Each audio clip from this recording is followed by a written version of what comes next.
Salve, salve! Sejam muito bem-vindos a mais um podcast do Sonora Brasil. Eu sou o João Pedro Gomes e esse é mais um projeto SESC que visa trazer para todo o território nacional produções artísticas diversas e, nesse caso, apresentações musicais comentadas. E nada melhor do que comentar uma apresentação tendo as nossas estrelas aqui do nosso lado. Hoje eu recebo Fernando César, mestre do violão de 7 cordas, Thiago Tunes, bandolim e Lene Black, percussionista. Nesse bate-papo a gente vai falar um pouco sobre a relação dos músicos com seus instrumentos, família, como começou, como começaram a se interessar pelos instrumentos, carreira, enfim, e bater esse papo musical aqui para vocês. Então vou começar pelo Cezão. Cezão, me fala um pouco como começou a tua carreira, se a tua família teve influência nisso. Conta pra gente um pouco aí da tua trajetória como violonista. Prazer estar aqui, João. E a minha família é uma família musical, né? Já vem lá de trás. Meu bisavô era um seresteiro, meu avô era mestre de banda, o meu tio saxofonista, meu pai violonista e tocava outros instrumentos. Começou tocando bateria com 14 anos na orquestra do meu avô. E meu irmão é músico. Mais perto. Meus filhos, né, também gostam muito da música, não sei se serão, mas estão sempre envolvidos, meu sobrinho. Então é uma família que a música permeia, né, e estão dentro, né, desse movimento desde sempre. Maravilha. Thiagão, fala pra gente. Pois é, assim como o César, também tive um pouco da influência da família, não tanto quanto ele, mas desde sempre tive música em casa, desde criança, então a oportunidade de ter acesso a instrumentos, por causa do meu pai, do meu avô, da minha mãe. E assim, a cena da música de Brasília também, na rua, eu tive a oportunidade de, desde criança, frequentar alguns ambientes de choro, de outros estilos também, mas o choro me encantou e o bandolim também, pelas mãos de músicos de Brasília, então é assim que começou essa história. Maravilha. Lene, conta pra gente um pouco aí da tua trajetória e como que você decidiu ser percussionista, né? Porque normalmente a percussão ainda é um lugar onde não tem muitas mulheres tocando. E como que você encarar esse universo assim da percussão, sendo uma mulher negra? Como que o movimento da música popular brasileira te acolhe dentro desse sentido? Então eu comecei através da minha irmã. Ela aprendeu cada instrumento, assim, ela queria montar uma banda. Aí ela foi ensinando pra gente uns instrumentos, né. E meu pai era violonista também, mas não incentivava bastante, mas tinha sempre rodas de samba na família. E aí, através da minha irmã, ela começou a estudar cavaquinho e me ensinou violão. E aí, depois de um tempo, não tinha pessoas para tocar percussão, aí eu comecei a fazer a percussão. E aí eu comecei a dedicar em 2016 para música, na percussão mesmo, e autodidata, pegando as coisas assim por ouvido e ocupando esse espaço, que hoje é muito importante. Tem outras referências também, tem a Larissa Humaitá, percussionista, né, grande instrumentista, e que a gente está ocupando esse lugar como uma mulher negra, assim, e está sendo massa, assim, porque não é muito comum, não era muito comum, não é um espaço que é dado, assim, né. E a gente tá meio que aí nesse lugar, ocupando, divulgando, sendo incentivo também para outras meninas também ocuparem. Incrível. Eu tenho percebido, né, nas escolas, um movimento muito crescente na busca de meninas sobre a música popular, sobre aprender um instrumento, né? Acredito que todos nós começamos com um instrumento e depois podemos nos encantar por outros instrumentos também. Mas acho que na música tem que ter sempre uma porta de entrada. E normalmente a porta de entrada da música podem ser os instrumentos de percussões ou também o violão, porque é um instrumento que toda casa tem, basicamente, né? Toda casa de um brasileiro tem um violão ou tem algum instrumento de percussão. E de 2020 para trás, eu percebia nos projetos uma procura de meninos. Hoje, esse ano, quando a gente abriu as matrículas, e também é um movimento que eu percebo, não só desse ano, mas também do ano passado, assim, quer dizer, hoje eu tenho turmas feitas somente com meninas e que querem aprender a tocar violão, então eu tenho percebido, assim, uma busca, e eu acho que também parte pelo incentivo de mulheres como vocês que estão ali vivendo de música e fazendo do palco e aparecendo, e quer dizer, acho que para esse movimento das mulheres crescerem na música, é necessário que hajam outras mulheres também fazendo isso para que outras possam se sentir inspiradas, Pertencente. pertencentes àquele movimento. Sim. Exatamente. Cezão, voltando para você esse bate-papo, você é violonista de 7 cordas. E como é que começou a tua história? Foi diretamente com um violão de 7 cordas? Fala um pouco pra gente sobre isso. Comecei tocando cavaquinho, né? Comecei tocando cavaquinho, mas 1 ano e pouco para 2 anos, o violão que já permeava assim, porque eu aprendi a música ouvindo, né? Então eu ouvia aquele som do violão de 7 cordas, aquele lance, geralmente o Dino tocando, e aquele som foi me atraindo, né? Meu pai tocava violão, mas violão de 6, e ele comprou um violão de 7 para ele. Quando ele comprou esse violão de 7, eu comecei a mexer naquele violão, e 1 ano depois ele me deu um doce outro de presente, e aí segui no 7 cordas. Eu acho que o 7 cordas é que me puxou, né? O som dele encantador me atraiu e eu fui para ele. E Cezão, vamos falar pro público um pouco qual é a diferença sonora entre o violão de 6 e de 7 cordas, assim, esse som que te puxou. Qual a diferença estética entre esses dois violões na música popular brasileira? Na verdade, tem o violão de 7 cordas de aço e os 7 cordas de nylon. Apesar de serem o mesmo instrumento, né, com 7 cordas, eles soam diferente. O violão de nylon é dessa forma que a gente está mais acostumado a ouvir os violões de 6 cordas, né? Mas o violão de aço, ele tem uma característica de um timbre um pouco mais fechado, sem tanta reverberação, né? Que era o som do violão do Dino, aquela coisa, a 7ª corda mais seca, né? Sem com menos vibração ainda, porque era usada a 7ª corda, era a 4ª do violoncelo. Então, esse timbre que foi o Dino, né, que começou a usar esse tipo de encordoamento também, né, porque antigamente ele usava aqueles encordoamentos da corda de aço inox mesmo, que eram mais estridentes, que é o mesmo que o Dilermando Reis usava, né.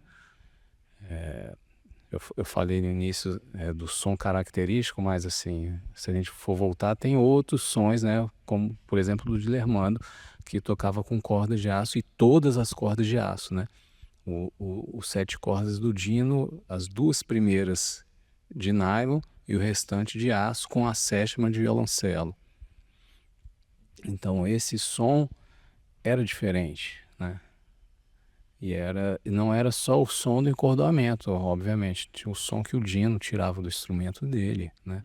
Mas aquilo, assim, sempre chamou muita atenção. E o Dino, depois da morte do Jacó, né? Eu acho que ele assumiu o posto realmente que ele sempre mereceu de maior instrumentista, né, da música popular. Tanto que a gente pega as gravações da década de 70 para frente, né, com ele, é o violão dele e as vozes, né, das cantoras e dos cantores. O violão dele sempre em evidência. Então foi uma marca, né? Uma marca de um tempo, né? Aquele violão de 7 cordas do Dino, e aí outros vieram. O Rafael, né, também seguiu a mesma linha. Histórias que o Dino, num determinado momento, não sabia se era ele que estava tocando ou se era o Rafael quem estava tocando aquela faixa ali. Porque passava o dia inteiro em estúdio gravando 1000 músicas, né? E o Rafael copiava eles exatamente, né? Tocava igualzinho ele, se vestia igual ele, né? Tinha um anel, então... Não, mas esse som foi o som que tocou o coração. Passando agora pro Thiago. Thiago, você começou com um bandolim, ou a tua porta de entrada na música foi algum outro instrumento de corda também? Foi outro instrumento de corda. Na verdade, como eu tinha mencionado antes, em casa eu tinha acesso a algumas outras coisas, né? Meu pai é guitarrista, então eu comecei com a guitarra, criança e tudo mais. E aprendi algumas coisas, tentei tocar um pouco de bateria também, mas eu acho que tem uma questão que eu era criança e era tudo grande, né? A guitarra é grande assim para uma criança, a bateria também. E foi uma época específica da minha vida com a minha mãe e tudo. E eu toquei um pouco de guitarra, mas aí acho que teve essa coisa da questão do tamanho do instrumento. E foi nessa época que eu comecei a frequentar com a minha mãe as rodas de show de Brasília, assim. E eu vi uma figura lá que tocava o bandolim de um jeito mais rock and roll, assim. Eu gostava da guitarra por causa do lance da solista e tal, essa coisa virtuosística. Eu acho que o bandolim no choro tem bastante isso, né? Então, em Brasília eu vi uma figura que é o Dudu Maia, que é um grande parceiro hoje, foi meu professor, hoje é um grande amigo. E eu vi ele tocando e aqui me encantou pra caramba, assim, o jeito, o estilo de tocar, que eu acho que também em Brasília tem uma coisa ligada ao rock and roll, assim, o choro lá tem um pé no rock, assim, sabe? Então acho que isso me conquistou bastante. E aí eu segui. Logo que eu peguei, deu certo. Acho que tem essa coisa do tamanho também e me apaixonei. Aí comecei a conhecer o choro, os discos, os músicos e me apaixonei e me encantei profundamente, assim. Maravilha. Lene, fala pra gente, qual o instrumento de percussão que te pegou assim pela primeira vez? Você falou, cara, que coisa incrível, quero estudar isso e bola pra frente. Ah, eu gostei muito do repique de mão. Aí eu gostava muito de ficar tocando com ele, a velocidade dele, assim, de pensar também, foi o que mais me pegou. Porém, o pandeiro sempre falava assim, você tem que ter um instrumento, assim, porque percussionista, né, quer tocar tudo, mas falava, você tem que escolher um instrumento, ou o pandeiro, ou o tantã, pra você especializar e fazer, né. E o pandeiro, ele é mais amplo, né, ele pega já vários outros gêneros também para fazer. Então tem o pandeiro também, assim, que eu sou apaixonada porque eu vou para outros lugares também com ele, sabe, frequento outros gêneros musicais, assim, mas o repique de mão é o que eu sou apaixonada bastante, assim. Maravilha. Eu acho que eu particularmente comecei tocando violão de 6 cordas, né? De nylon. E aí toda aquela escola da Bossa Nova, do João Gilberto. E aí quando eu conheci o Rafael Rabelo, né? Que é o nome que o Cezão citou, eu conheci o Rafael através do violão de nylon, através do 7 cordas de nylon. E quis também migrar para essa escola do violão de 7 cordas de nylon, enfim. E isso me encantou também. Cezão, para você, como foi crescer dentro de uma família? Você é irmão do Hamilton de Holanda, né? E como que isso incentivou a você? Como que isso ajudou você a produzir mais na sua carreira? Porque eu acredito que pra gente que é músico e que toca, se estimular é algo bem complicado. Às vezes você fica muito sozinho, não tem companhia pra tocar. Como que é ter um conjunto de choro dentro de casa? Fala pra gente. O meu pai, ele sempre incentivou a nossa música, mas nunca falou pra gente ser músico. Ele achava que a gente podia ser marinheiro como ele foi e nos encontrarmos, né, mundo afora, os navios se cruzando em alguma missão. Só que ele logo novo foi para a reserva e passou um longo período cuidando da nossa musicalidade. Então, durante um bom, longo período, a gente ensaiava todo dia, a gente tocava todo dia. Talvez tenha sido a melhor coisa que meu pai fez sem ter noção o que estava fazendo, né? Aquele bem, porque tocar junto é a coisa mais importante do mundo, né? Para um músico, né? Poder respirar junto, sentir a respiração da outra pessoa e entrar naquela vibração e juntando. A gente tocava junto todo dia. Eu, meu pai e meu irmão. Isso aí fez muita diferença na nossa vida musical. E a gente estava conversando, né, fora aqui, naquele roteiro, que depois a gente fala qual é esse roteiro. E essa coisa, essa coisa de estar juntos, né, de familiares estar juntos, estreita mais ainda, né, o laço afetivo, de amizade, e isso aí, assim, vai fazendo a coisa acontecer, né, da maneira mais natural possível, porque a gente vai tendo prazer de estar todo dia ali um com o outro e conversando sobre música e tocando música, né? Apesar da gente ter viajado, eu e o Hamilton juntos, né? Mas foi só em 2019 que a gente se encontrou, né, fora do Brasil, cada um fazendo um trabalho, né? Então aquele sonho do meu pai, né?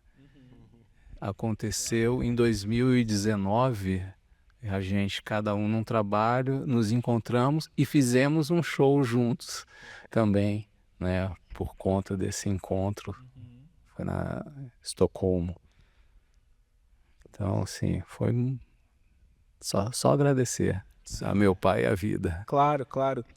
E Fernando, pra você, assim, qual foi o start que você se tocou assim, falou, cara, eu tô fazendo música profissional, vou viver disso, porque, como você comentou, não era cobrado de vocês a música profissional, mas quando foi esse start assim na sua vida e que você se deu conta que teria o teu sustento através do choro e do violão de 7 cordas e da música? Cara, eu vou dizer que eu sou formado em contabilidade. Eu tinha uma vida dupla, né?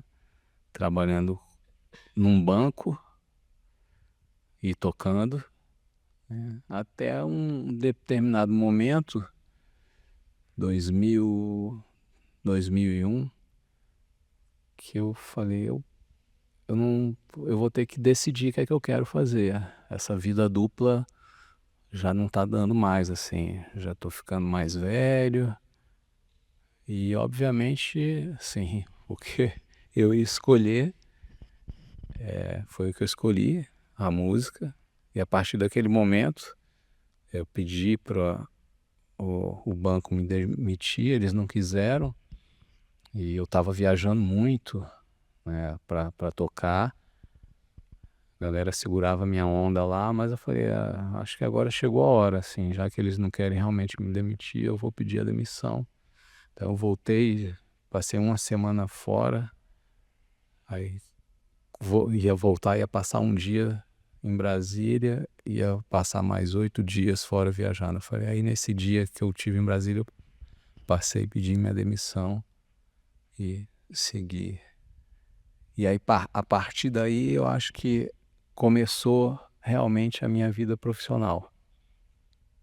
Porque a partir daquele momento, eu vivia realmente com aquele dinheiro que vinha da música que eu fazia, só daquilo ali, né? Não, eu não tinha mais o outro emprego. E sim, e aí as coisas vão acontecendo, né? Porque você bota a energia para aquilo e as coisas vão acontecendo. Então, o primeiro show, aí eu já estava, não, foi antes de eu pedir a demissão, né? Quando eu tomei a decisão, eu estava de férias com um amigo na Bahia, e recebi o telefonema do Reco do Bandolim, presidente do Clube do Choro, me chamando para tocar no grupo Choro Livre, porque o Alencar 7 cordas, tinha saído. Então eu fui assumir o lugar do Alencar no Choro Livre. Então eu já comecei, né, o ano decisivo, né, da minha vida, já decidido, né, também já tocando no Choro Livre, também então já com um outro emprego, né, eu estava no banco, fazia shows e tinha um a mais agora tocando no Choro Livre, lá no Clube do Choro. O primeiro show que eu fiz foi acompanhando Sivuca, 3 dias de show, e aí sim, começou, porque lá os artistas solistas iam para lá e o Choro Livre era o grupo que acompanhava. Então, toquei com muita gente mesmo. Antes, já vinha tocando antes, né, também, mas a partir daquele momento ali, né, toquei por 3, 4 anos no grupo base, então, que era o Choro Livre. Pô, todos os sanfoneiros, Sivuca, Dominguinhos, Oswaldinho, Ferragutti, Hermeto, né, os bandolinistas, Del, Joel, Acompanhando todos eles. Tiãozinho, Tapajós, Sim. né, Turíbio Santos, Uhum. então, e por aí vai. Maravilha. Raul de Barros, Sim. Ih, tem muito nome. Canhoto da Paraíba, Aí, Altamiro Carrilho. Altamira, Paulo Moura, Nossa, Paulo história. Sérgio Sanz. Sim. Tiagão, para você, como é que foi essa questão da profissionalização da música? Quando que você se deu conta, assim, você também, assim como o Cezão cursou alguma outra profissão, tem alguma outra profissão? Ou é do bandolim aí que tu leva o teu sustento para casa? É do bandolim, assim, eu faço parte de uma geração mais nova, né, em que essa realidade de viver de música já é uma coisa acessível, né, assim. Então, eu comecei a tocar criança, naturalmente eu não pensava muito nisso, né, na profissão e tal, mas quando eu comecei a me entender por gente melhor, já foi natural que, assim, não tinha outro caminho para seguir, assim. Então, eu tive a sorte de ter, e tenho, né, a sorte de ter uma família que compreende a situação, justamente porque são pessoas ligadas à arte também, que não é tão comum, né, infelizmente, mas pessoas que me deram suporte, que me ajudaram. Então, na minha cabeça sempre foi muito natural, assim, não, eu sou músico, eu sou bandolinista, essa é a minha profissão. Então, eu entrei na faculdade para fazer composição, acabei não terminando por outros motivos, mas nunca teve nada assim que me... E eu hoje tenho sorte de poder viver disso, assim, tirar meu dinheiro da música com muita satisfação. Claro. Com felicidade mesmo. Tem uma frase que eu aprendi com um amigo, o nome dele é Rodrigo, e ele é desenhista. E aí a gente estava numa das conversas da vida, como a gente teve hoje. E aí ele falou assim, cara, sempre me perguntam se é difícil viver de arte, mas acho que para um artista é muito mais difícil não viver dela. Embora todas as dificuldades que a música, a arte nos ofereça, acho que para quem tem esse negócio dentro de si, né, é muito difícil não conseguir fazer e viver, levar a vida na sua plenitude. Não tem dentro jeito. desse universo, né? Não tem jeito. Eu imagino o Cezão falou que ele trabalhava no banco, né? Tipo uma coisa... Você tá afim de... né, bicho? Uma hora. Mas eu nunca tive problema com isso, né, no trabalhar. Eu acho que eu sempre fui muito ativo, né, e acho que tudo que eu fiz na vida até agora foram coisas que só me ajudam a ser o que eu sou, né? Então, eu estudei na escola de música, eu estudei violino, eu era espala dos segundos violinos da orquestra da escola de música, eu estudei oboé, estudei violoncelo, né? Me formei em contabilidade, assim, acho que tudo que eu fiz Sim, me ajuda a ser quem eu sou. aqui, assim, exatamente. E você, Helene, conta pra gente aí como que foi essa questão de se perceber profissional da música. Profissional. Eles falando aqui, eu pensando nas gerações, né? Passando uma por uma. O Titi é uma geração mais jovem, né? Que tem essa possibilidade de trabalhar. eu vendo a minha irmã, ela é uma geração mais antiga, meio termo, né? Vendo ela assim, sofrendo na música, sendo uma mulher negra, sofrendo muito, aí eu decidi trabalhar com outras coisas também, fiz outras faculdades, trabalhava com outras coisas e corria da música, assim, mas sempre sofrendo, procurando, nos meus objetivos, trabalhar com uma coisa que despertasse o meu coração. Sim. E depois de um bom tempo, assim, tem 7 anos que eu trabalho com a música, que eu decidi largar, assim, os trabalhos que eu fazia e trabalhar com a música. E, e aí foi acontecendo, foi surgindo, o dinheiro vinha através da música, né? Mas foi tudo muito, muito recente, assim. É agora que eu consigo ter um trabalho, um reconhecimento, assim, com os meninos, né? Essa oportunidade que o Cezão e Titi me chamaram de poder sendo bem paga e aprender com eles, né? Então é tudo muito recente, mas eu nunca imaginei que eu poderia viver da música e ter essas oportunidades que eu tô tendo agora. E eu acho que para mim e para muitas outras meninas também, isso está acontecendo muito recente, né? Esse espaço está sendo aberto, assim, oferecido pra gente. Mas foi assim, foi acontecendo, tentei correr, correr, até que eu consegui encontrar as pessoas, assim, no meu caminho, que me ajudaram bastante. O Valerinho, que é de Brasília também, me ligou um dia e falou: vem para Brasília, que eu estava morando em Goiânia. E aí eu falei, comecei para Brasília uma vez ao mês, assim. E aí, através desse incentivo dele também, o dinheiro foi chegando, as tocadas, fui conhecendo outras pessoas. Então é muito recente, assim, ainda, Uhum. pra gente poder trabalhar só com a música, assim, mulher. Claro, e falando de Brasília, qual a importância do Clube do Choro de Brasília para não só a manutenção do choro, mas para a descoberta de novos músicos, Cezão? O Clube do Choro é uma entidade antiga lá. O clube existia antes de se ter uma sede física que foi doada para o clube em 1977.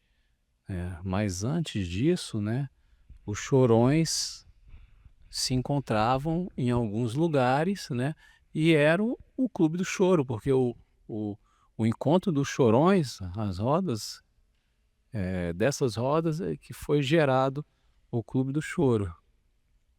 Então, com a ida da capital, né, para Brasília, a inauguração em 60, funcionários públicos, autônomos, foram para Brasília e o perfil desse pessoal é o perfil dos chorões. Então eles foram se chegando na cidade, chegando aos poucos.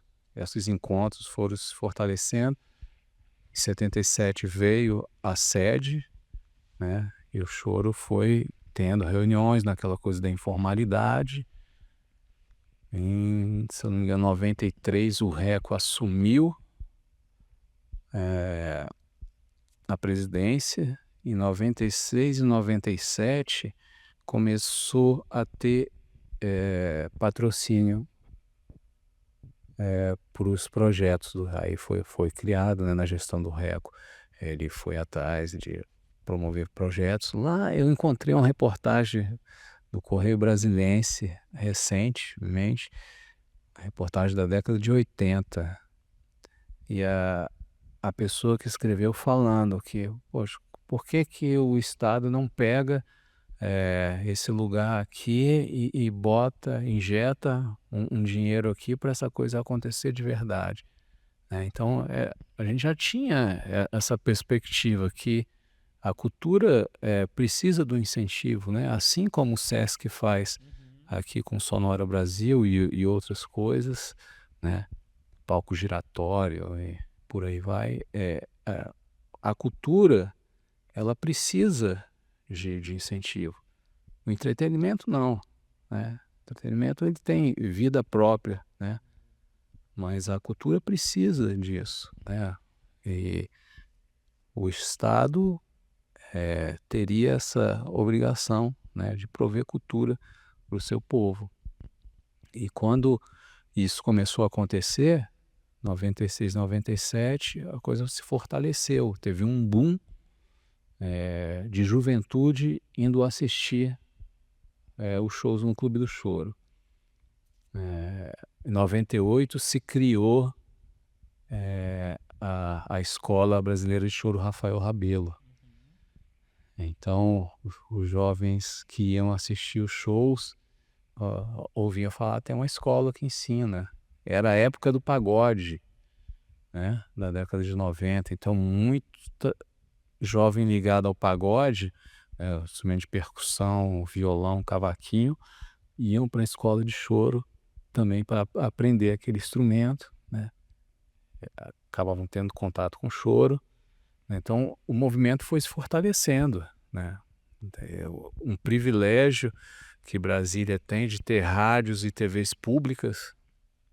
Então, os shows do clube eram gravados pela TV Senado e pela TV Câmara. Passava no Brasil inteiro e em alguns outros países, né? Então, assim, é aquela coisa que uma coisa vai puxando a outra e vai se fortalecendo, vai se fortalecendo. Então, o Clube do Choro, apesar de ter perdido o caráter, né, da informalidade, ele profissionalizou o choro e o chorão, que, na minha opinião, uma coisa foi importantíssima, né? Eu não sei, assim, será que eu teria feito essa escolha, né, seguido, apesar de eu ter feito pouco antes, né, de ser convidado, mas eu sinto que aquela energia estava favorecendo, né? Aquela energia, mesmo inconsciente, né? Você para assim, não, aquela energia está te favorecendo. As coisas estão acontecendo aqui, né? O clube, assim, e a escola são referências nacionais e mundiais. O Clube do Choro é inspiração para o Clube do Choro de Paris. Claro, né? da Holanda também, né? Da Holanda, a ligação é com a Casa do Choro, A Casa do Choro, Rio de Janeiro, né? A Holanda, em Roterdã, tem uma filial da EPM, da Escola da Portátil, né? Escola Portátil, né? Mas o Clube do Choro de Paris talvez seja o primeiro, né, da Europa, se eu não me engano, é de 2001, né? A Maria Inês, ela sempre falou que ela fez inspirada no Clube do Choro, né, de Brasília. Então é isso. E a gente falando da temática desse Pulsar, que são os encontros, como que vocês se conheceram? Foi através do Clube do Choro? E como o Clube do Choro foi importante para vocês se unirem através da música? E para finalizar, e também incorporar nessa pergunta, como que é o recebimento do público com o choro no território nacional aí? Como que é levar o choro nesse Brasilzão aí? Bom, então, o que o César falou dessa coisa de profissionalizar o choro, né? Eu acho que eu peguei bem uma fase legal do Clube do Choro nessa época, porque isso era um espaço muito bacana, sempre cheio de gente tocando e aquela coisa pulsante mesmo. E foi nessa época, assim, eu tinha 7 anos que eu conheci o César, que eu fui lá atrás de estudar na escola de choro. Eu conheci o César, ele me facilitou a minha entrada, porque até então, na época, eu não podia entrar tão novo. E aí ele, não, pô, deixa esse moleque que quer tocar mesmo, deixa ele entrar e tá. E aí ele me botou lá, foi ótimo, assim. E aí, assim, eu conheci ele me via tocando, me chamava pras rodas que ele capitaneava, assim, na cidade.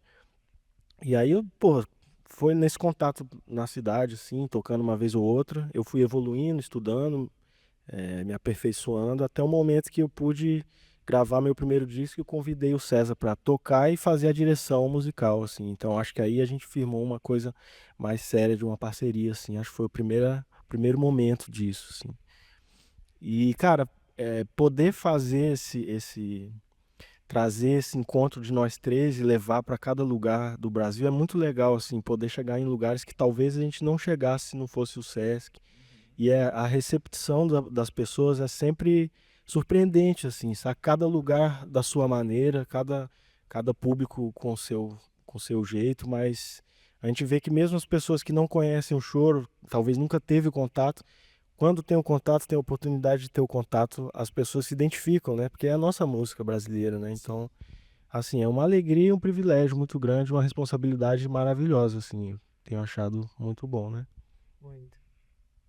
Quer falar, Zezé? O choro é uma música de resistência, né? É uma música que tem a sua dificuldade, né, de talvez chegar nas pessoas. Isso é o que as pessoas costumam dizer, vem dizendo isso porque não tem letra, né?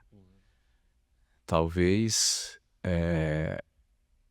até pela falta de cultura, pela a falta.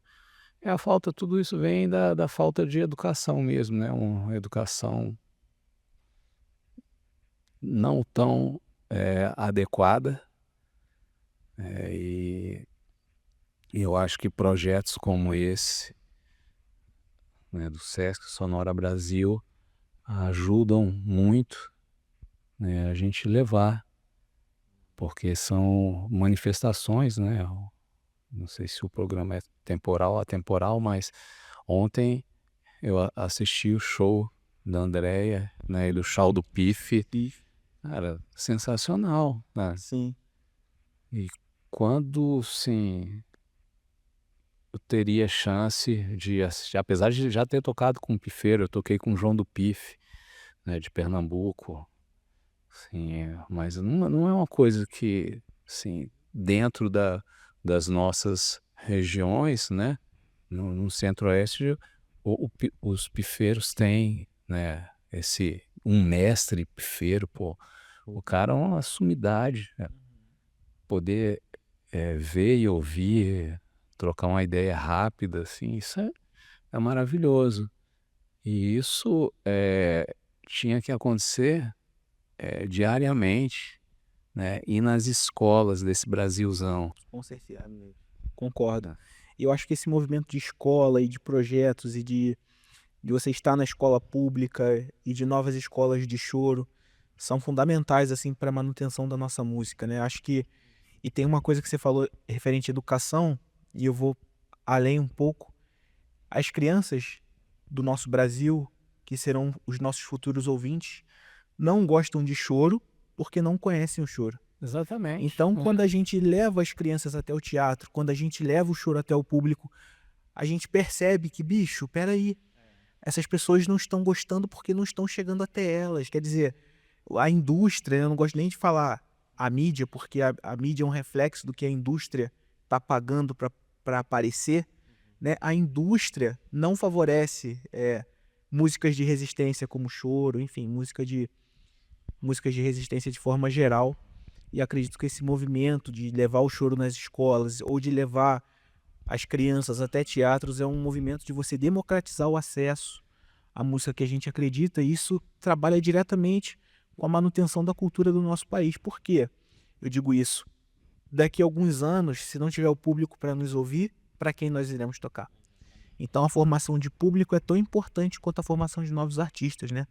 Para a gente continuar levando a nossa arte adiante, para a gente continuar debatendo territórios e fazendo, é preciso que a gente ensine pessoas a consumirem a arte que a gente acredita, enfim, aquilo que a gente acredita enquanto artistas. Gente, foi um prazer enorme Prazer imenso, João. ter vocês aqui.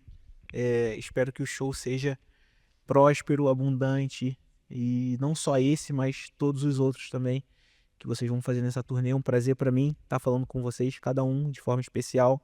Agradecer ao Sesc também, ao Sonora Brasil, a oportunidade da gente estar fazendo esse podcast. Um grande abraço, eu sou o João Pedro Gomes e até a próxima. Tchau, tchau.